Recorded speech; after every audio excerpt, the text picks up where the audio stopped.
강아지 성도 고양이 신자라는 책이 있습니다. 이 책은 밥 쇼그린이라는 분이 강아지와 고양이를 키우면서 받은 영감을 흥미롭게도 풀어낸 책입니다. 강아지와 고양이가 정말 다르다는 것을 성도님들도 다 알고 계시죠. 일례로 강아지는 꼬리로 많은 것을 말합니다. 강아지의 꼬리를 가리켜서 강아지의 제2의 인격이다, 그렇게 말하기도 하는데요.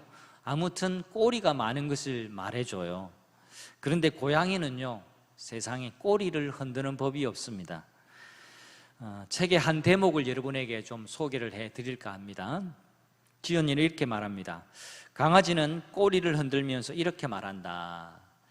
당신이 나를 기우해주고 먹여주고 보살펴주고 사랑하는 것을 보니 당신은 나의 주인이 분명해요. 이렇게 꼬리로 말한다라는 겁니다. 반면에 고양이는 이렇습니다. 이렇게 말하는데요.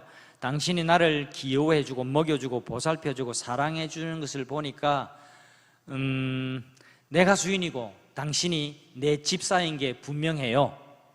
이게 고양이가 하는 말이라는 겁니다. 저자는 강아지와 고양이의 태도를 신앙생활에 빗대어서 강아지 신앙과 고양이 신앙을 설명합니다. 강아지 신앙은 이렇습니다.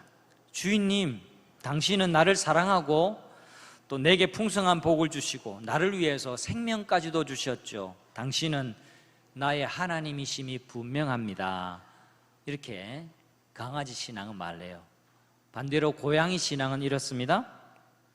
주인님, 당신은 나를 사랑하고 내게 풍성한 복을 더해 주시고 나를 위해서 심지어 자기 생명까지 주셨군요. 나를 위해서 이렇게나 해 주시다니 내가 하나님이 분명한가 봐요. 이렇게 말한답니다. 고양이 신앙은요, 대놓고 드러내놓고 자기가 하나님이라고는 말하지는 않습니다. 그런데 중요한 순간에는 내 인생은 내 것, 모든 건 내게 달렸어, 이런 태도로 인생을 살아갑니다. 성도 여러분, 아름답다라는 말이 나답다, 자기답다라는 뜻이 있다라는 것을 여러분에게 말씀드렸습니다.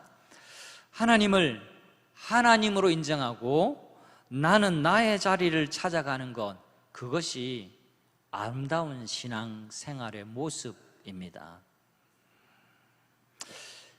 이런 신앙생활의 아름다움, 또 다르게 표현하자면 자연스러움을 가리켜서 신앙용어로는 부흥, 영적인 갱신이다, 그렇게 말합니다.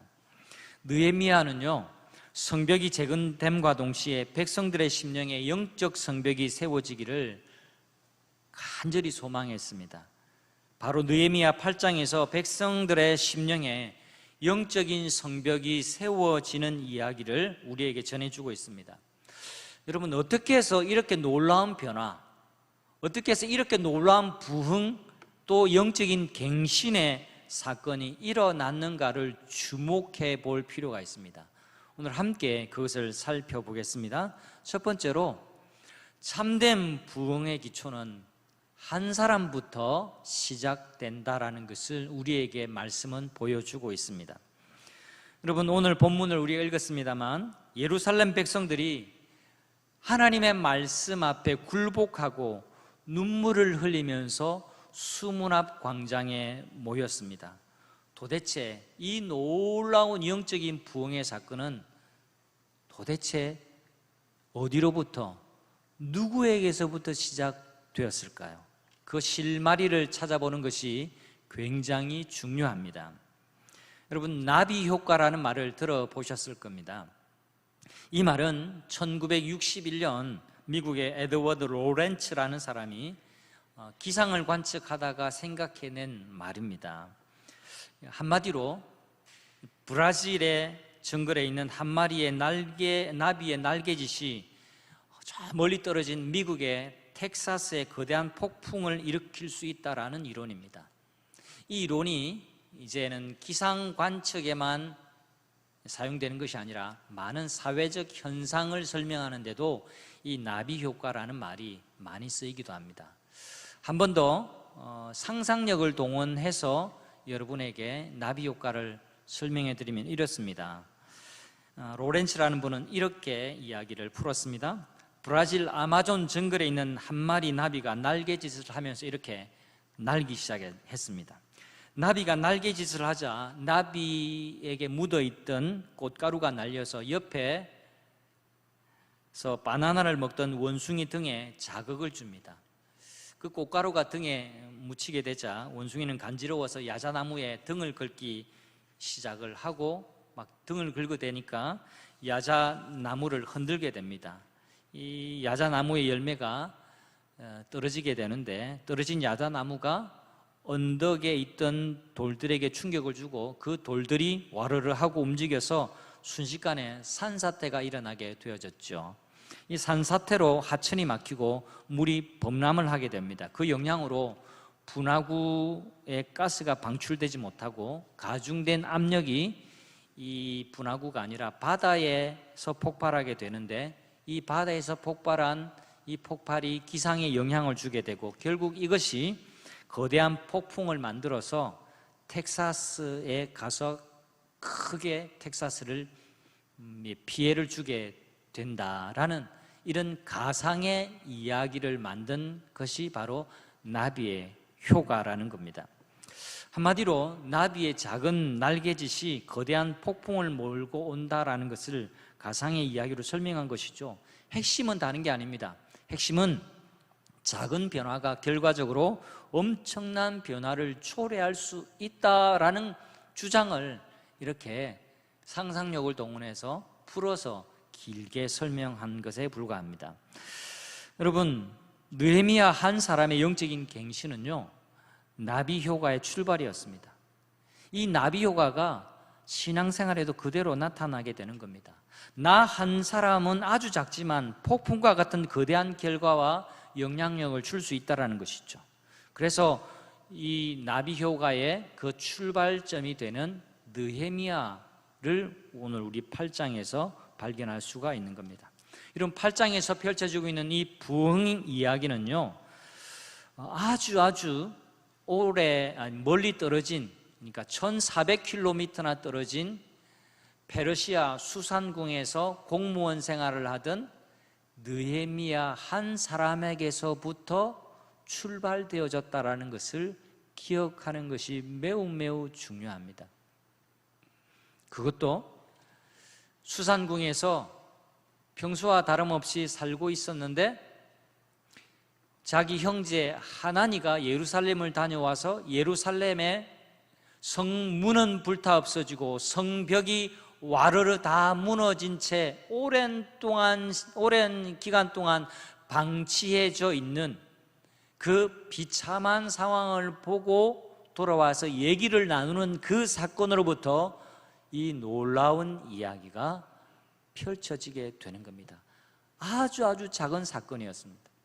그리고 예루살렘에서는 눈에 보이지도 않는 너무나 멀리 떨어져 있는, 그리고 기대할 수 없는, 그것도 이민 포로 3세 정도나 되는 느헤미야에게서부터 그 마음의 변화가 일어나기 시작했던 겁니다. 그 소식을 듣는 순간 슬퍼하면서 기도했고 그 마음에 하나님께서 내 고국 예루살렘의 무너진 성벽, 백성들의 심령을 다시금 일으켜 세워야 되겠다라는 비전을 갖게 하시는 그 놀라운 일이,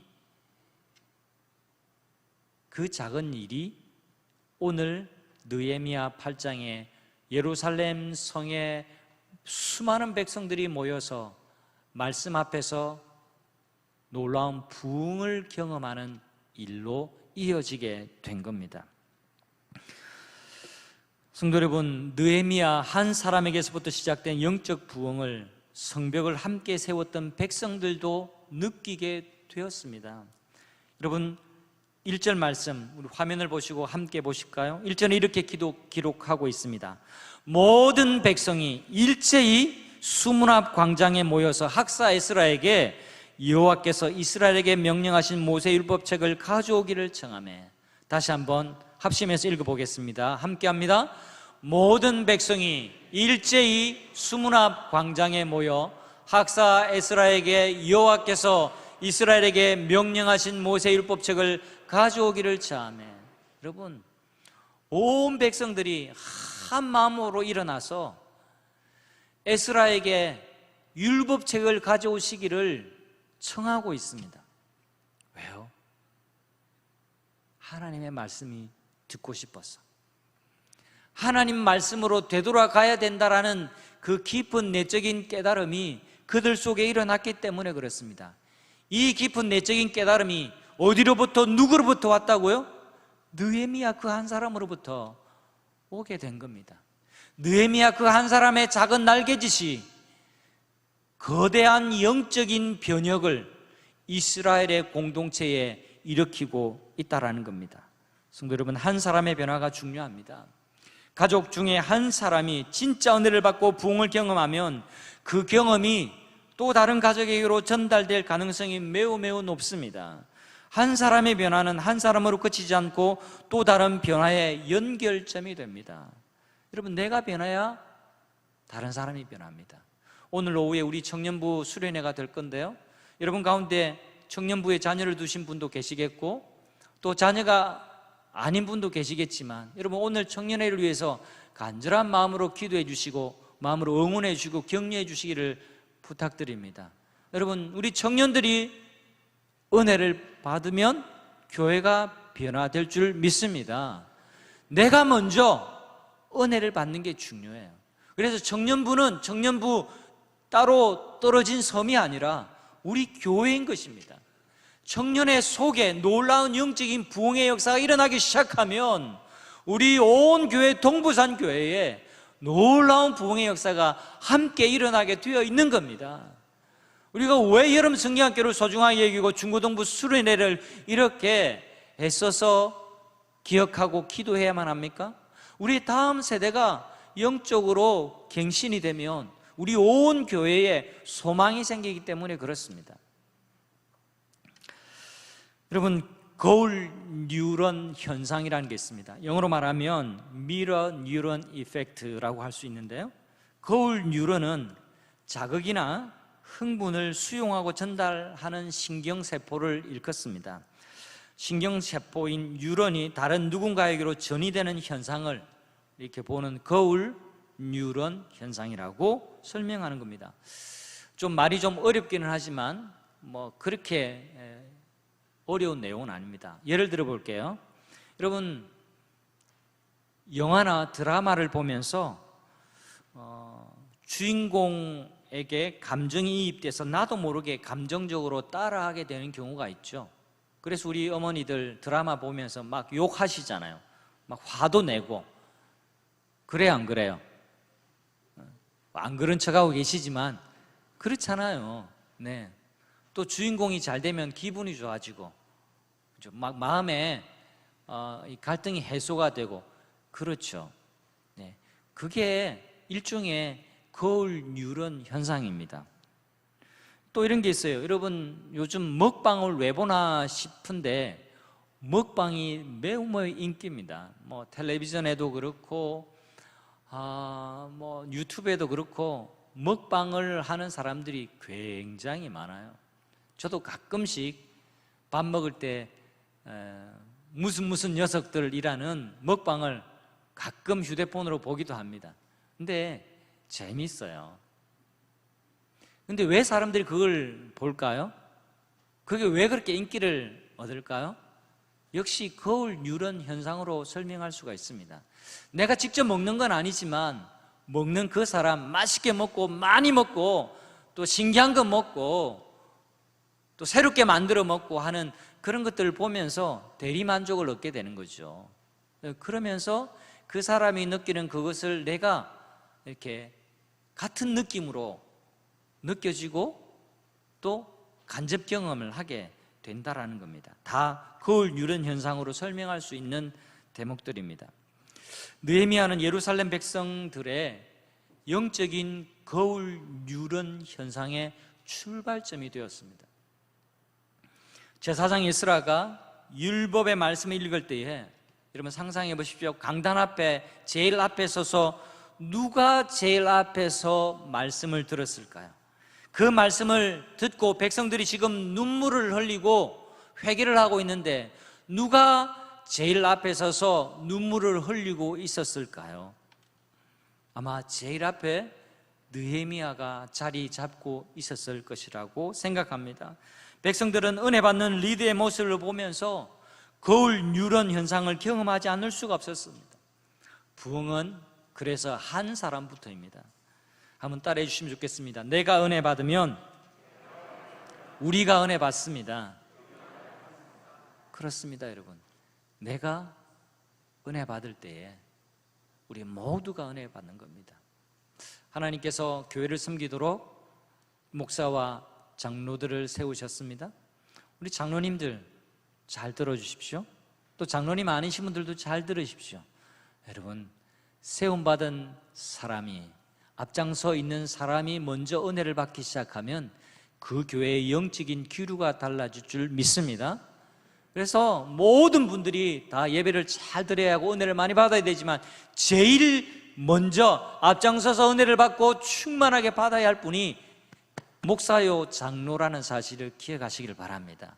먼저 은혜 받으면 이 은혜 받은 것이 전이가 되는 거예요. 온 교회로, 온 성도들에게로. 그래서 부흥이 나 한 사람부터 시작된다라는 이 원리를 기억하고 여러분 매 시간 예배 드리러 나오실 때마다 이 자리에서 하나님이 주시는 은혜를 충만히 받아 누리는 여러분 되시기를 축원합니다. 내가 은혜 받아야 내 아내가 은혜 받습니다. 내가 은혜 받아야 우리의 자녀들이 은혜를 경험할 수가 있습니다.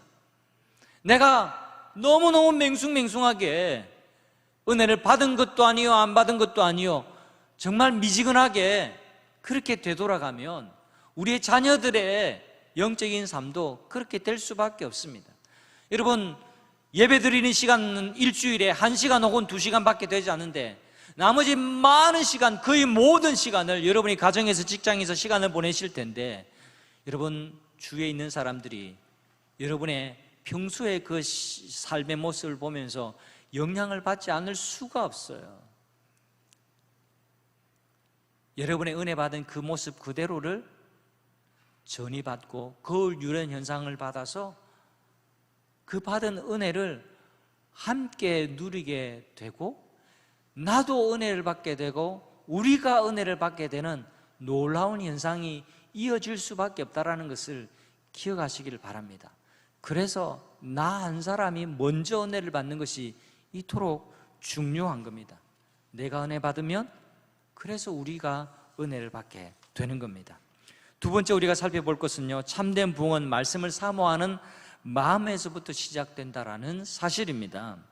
여러분 오늘 말씀에서 백성들이 얼마나 말씀을 사모했는지를 기록해 놓고 있습니다. 2절을 보면 제사장 에스라가 율법책을 가지고 새로 만든 나무 강대상을 딱 서서 앞에 서서 말씀을 읽기 시작하는데 새벽부터 정오까지 모든 사람 앞에서 낭독을 했다라고 2절은 말씀하고 있습니다. 3절에 온 백성들이 남자와 여자와 말을 알아들을 수 있는 모든 사람들이 그 율법책에 귀를 기울였습니다. 무려 6시간 동안 말입니다. 여러분 주일에 제가 설교를 35분 내지 40분 또 길면 한 42, 3분 정도 설교를 할 때가 있는데요, 아마 50분이 넘어가면 여러분 아마 당장의 장로님들을 앞장 세워서 제게 보낼 겁니다. 설교 좀 조절하시라고. 근데 여러분 무려 6시간 동안 놀라지를 않으시네요. 무려 새벽부터 정오까지 6시간 동안 에스라가 나무 강당에 서서 하나님의 율법의 말씀을 낭독하기를 시작했는데 온 백성들이 일제히 그 말씀을 들으면서 울고 그 말씀에 집중하고 그 말씀을 해석하여 듣고 그 말씀에 경청하고 있는 놀라운 일이 벌어졌습니다. 여러분 백성들이 말씀을 갈급해 하면서 사모했다는 것을 보여주는 그림 같은 장면이 아닐 수가 없어요. 살면서 평범하게 겪는 일상인데요, 어떨 때는 그 일상을 통해서 영감을 얻을 때가 있습니다. 이 말씀과 관련해서 제가 이 경험이 말씀을 준비하면서 떠올랐습니다. 제가 이래도 할아버지입니다. 친할아버지는 아니지만 조카 손주가 있습니다. 제가 양복 안 입고 청바지 입고 티셔츠 입고 나가면 15년을 젊게 보는 사람이 많아요. 그러면 제가 한 30대가 됩니다. 30대. 제가 5년 전까지만 해도 아이고 장가는 갔는겨 이런 이야기도 들었습니다. 근데 요즘은 좀 여러분 앞에서 할 이야기는 아니지만 이 주름이 많이 져가지고 네. 근데요, 제가 조카 손주가 있는데 100일이 지나, 지금은 몇 살이 좀 많이 되었어요. 100일이 지났을 때에 이제 만났을 때의 경험입니다. 아기가 이제 자다가 일어나서 막 우는데, 자다가 일어나서 울 때는 두 가지 문제 때문이죠. 배가 고프거나 또 사고를 쳤거나 그럽니다. 배가 고파서 우유를 먹이는데 가만히 쳐다봤습니다. 저도 이제 제 핏줄이니까 안아보니까 얼마나 좋았겠습니까? 그때 안아보면서 진짜 친손주면 얼마나 좋을까 이런 생각도 해봤습니다. 아무튼 아기를 안아보니까 20몇 년 만에 갓난아기를 뭐 처음 아는 건 아니지만 오랜만에 안잖아요. 그러니까 감회가 새로웠는데요, 그렇게 같이 시간을 보내면서 아기가 일어나서 우유를 먹는 그 장면을 보면서 새삼스러운 생각이 들었습니다. 얼마나 우유를 잘 먹는지요, 얼마나 전투적으로 먹는지 꿀꺽꿀꺽꿀꺽 하면서 그냥 이 분유를 한 통을 금방 비우는데요, 그 비우고 난 다음에 만족한 표정, 그걸 보면서 굉장히 인상이 깊었습니다. 그리고 그 아이가 땀을 흘리면서 정말로 간절한 마음으로 우유를, 엄마 저 대신에 우유를 먹는 그 모습을 보면서 하나님의 말씀을 먹는다라는 것이 저래야 되는구나 이런 생각을 한번 해보았습니다. 여러분, 아기는요 그 엄마 젖 혹은 분유를 그냥 막 간식처럼 먹지 않습니다. 생명처럼. 그래서 배고플 때 얼마나 서럽게 우는지 몰라요. 얼마나 간절하게 우는지 몰라요. 그래서 간식처럼 그렇게 요구하지 않습니다. 생명을 요구하듯이 엄마 젖을 요구합니다. 그리고 그게 생명인 줄 알기 때문에 최선을 다해서 빨아먹습니다. 그게 자기가 살 길인 줄 알기 때문에 가리지 않습니다. 기회가 닿는 대로 먹습니다. 아주 평범한 장면이었지만 왠지 인상적이었습니다. 여러분, 이런 생각이 들었어요. 갈급해한다라는 것, 배고파한다라는 것을 이것보다 더 생생하게 보여주는 게 더 있을까? 한 통을 다 비우고 만족감에 가득 찬 아기의 모습이 너무나 인상적이었습니다. 여러분, 아기는요 젖을 재미삼아 먹지 않습니다. 간식으로 먹지 않죠.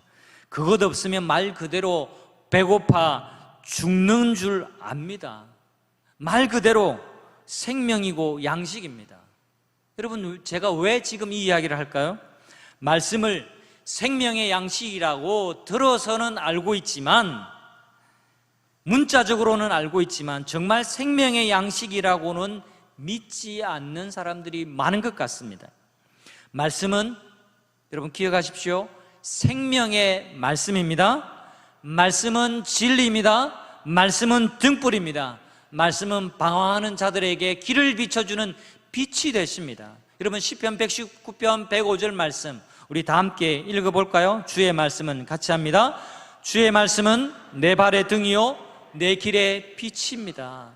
여러분, 지금 우리가 지금 밤중에 가로등이 있어서 매우 밝지만 그 오랜 옛날에 가로등이 없고 형광등이 없던 시절에 등불과 빛을 한번 생각해 보십시오. 광야에 나갔을 때 아무런 빛이 없을 때 그때 등불과 빛은 얼마나 요긴한지 모릅니다.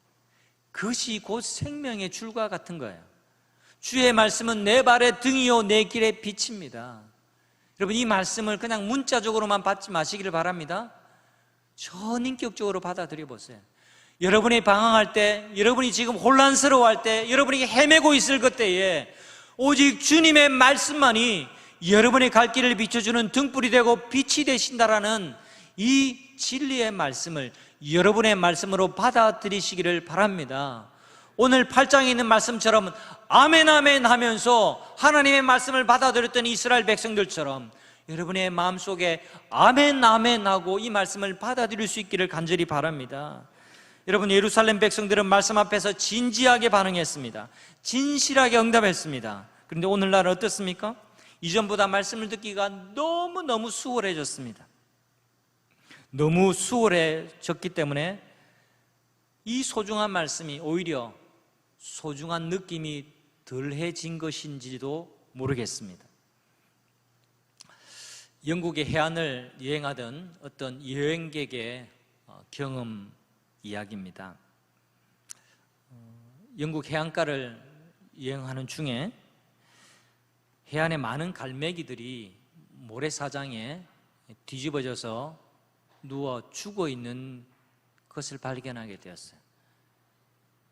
그래서 그것을 치우는 사람들이 여럿이서 갈매기의 시체를 주워 담고 갈매기를 치우고 있었습니다. 물었습니다.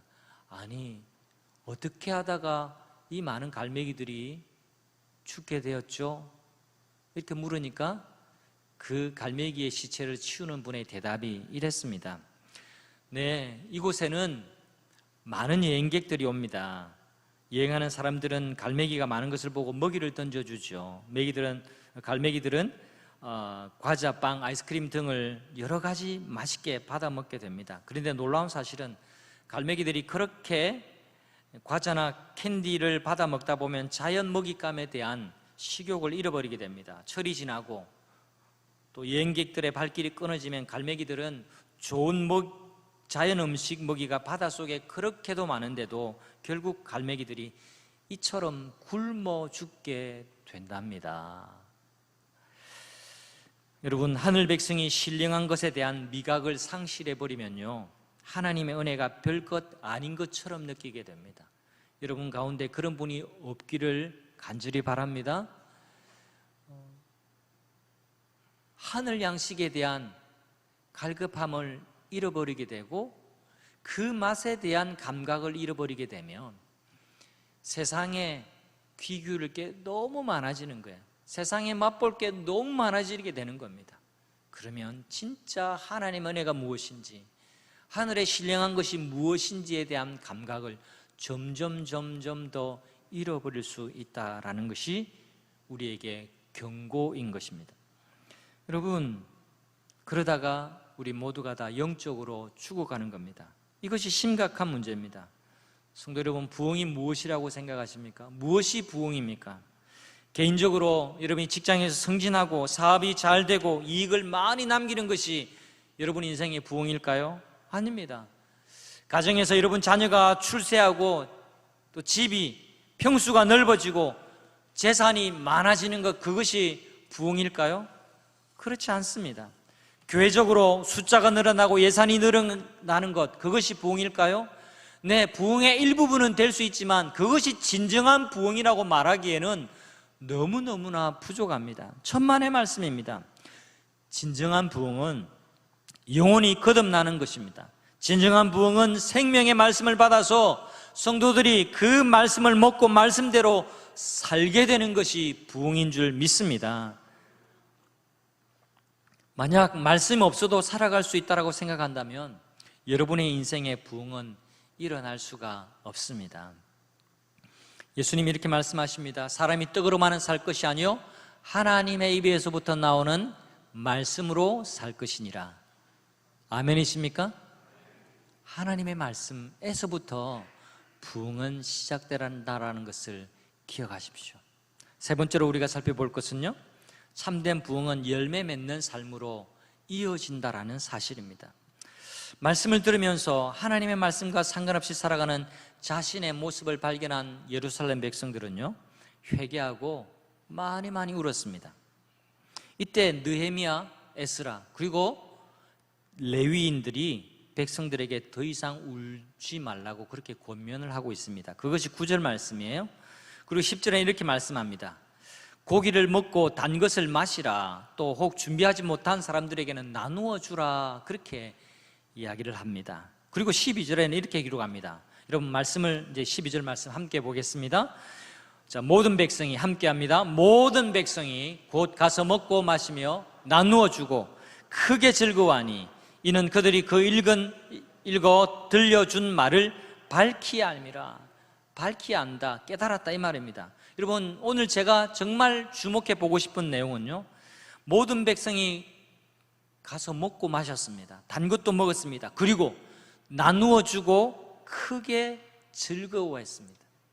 마치 12절의 말씀은 사도행전 2장의 말씀과도 흡사 비슷합니다. 부흥의 열매가 나타났어요. 가만 보십시오. 기쁨이 나에게서 이웃에게로 흘러갔습니다. 부흥이 일어날 때는요, 자기 중심의 신앙이 하나님 중심의 신앙으로 바뀔 뿐만 아니라 이웃 사랑에 드디어 눈을 뜨기 시작을 하게 됩니다. 그것이 부흥의 결과입니다. 오늘 청년회에서 있던 이야기를 하나 소개해 드립니다. 어느 자매는 같이 기도할 때 늘 같은 기도 제목을 냈습니다. 이 자매의 기도 제목의 1번은요 한결같았어요. 좋은 신랑감을 만나게 해달라는 기도 제목이었습니다. 그래서 청년회 모일 때마다 이 기도 제목을 적어내고 또 이렇게 기도를 하기도 했습니다. 청년회 담당 목사가 보다 안 돼서 이렇게 이제 제안을 했습니다. 이제 우리 자기 자신을 위한 기도 제목 말고 우리 부모님들을 위해서도 기도해야 되고 하니까 부모님들을 위한 기도 제목을 적어주세요 라고 했습니다. 이 자매가 한참을 생각하다가 부모님을 위한 기도 제목을 적어냈습니다. 뭐라고 적어냈냐니까, 하나님 아버지, 우리 아빠 엄마에게는 좋은 사익감이 필요합니다. 하나님, 우리 엄마 아빠를 위해서 좋은 사익감을 허락해 주십시오. 그렇게 기도 제목을 냈다라고 합니다. 전형적인 고양이 신자의 모습이 아닐까 그렇게 생각을 해봤습니다. 여러분, 말씀을 많이 알고 또 깨닫는 삶은요 다른 게 아니에요. 내 속에 있는 기쁨이 확산되는 삶이에요. 그게 부흥의 모습이에요. 나 혼자 5,000명의 양식을 앉아서 먹는 것이 부흥이 아니라 내가 가진 오병이어 이 작은 것으로 하나님께 드려서 5,000명이 나누어 먹는 그것이 놀라운 부흥의 열매요 결과라는 사실을 기억하시기를 바랍니다. 여러분, 주님은요 말씀에 순종하는 것에 대해서 이런 축복의 말씀을 해 주셨어요. 자, 말씀에 순종하라 이것이 강요가 아닌 이유가 있습니다. 말씀에 우리가 순종하게 될 때 결국 그 순종에 대한 열매는 우리에게로 돌아오게 됩니다. 이것이 아름다운 열매의 선순환이 되는 겁니다. 여러분, 요한복음 14장 21절, 요한복음 15장 10절 말씀을 같이 한번 보겠습니다. 나의 계명을 가지고 지키는 자라야 나를 사랑하는 자니 나를 사랑하는 자는 내 아버지께서 사랑을 받을 것이요 나도 그를 사랑하여 그에게 나타내리라. 내가 아버지의 계명을 지켜 그의 사랑 안에 거하는 것 같이 너희도 내 계명을 지키면 내 사랑 안에 거하리라. 여러분, 우리가 하나님의 말씀을 순종하고 그 사랑에 거하면요 우리가 계속해서 주님의 사랑을 경험하게 되는 놀라운 경험의 선상에 서게 된다는 것을 끊임없이 우리에게 약속해 주고 계시는 겁니다. 말씀을 맺습니다. 성도 여러분, 하나님의 관심이 어디 있을까요? 하나님의 관심은요 내가 단지 행복해지는 거기에 있지 않습니다. 하나님의 관심은 내가 하나님 안에서 행복해지고 하나님 안에서 거룩해지는 겁니다. 하나님은요 나의 거룩에 대해서 매우 관심을 많이 가지십니다. 내가 진짜 행복해지는 비결은요 하나님 안에서 나의 행복의 비결을 발견할 때입니다. 참된 부흥, 그것은 내가 하나님 안에 있을 때에 이어지게 되는 놀라운 하나님의 축복인 것을 기억하시기를 바랍니다. 이 한 주간도 참된 부흥을 사모하는 모든 성도님들이 되시기를 우리 주님의 이름으로 축원합니다. 우리 다 함께 자리에 일어나셔서 함께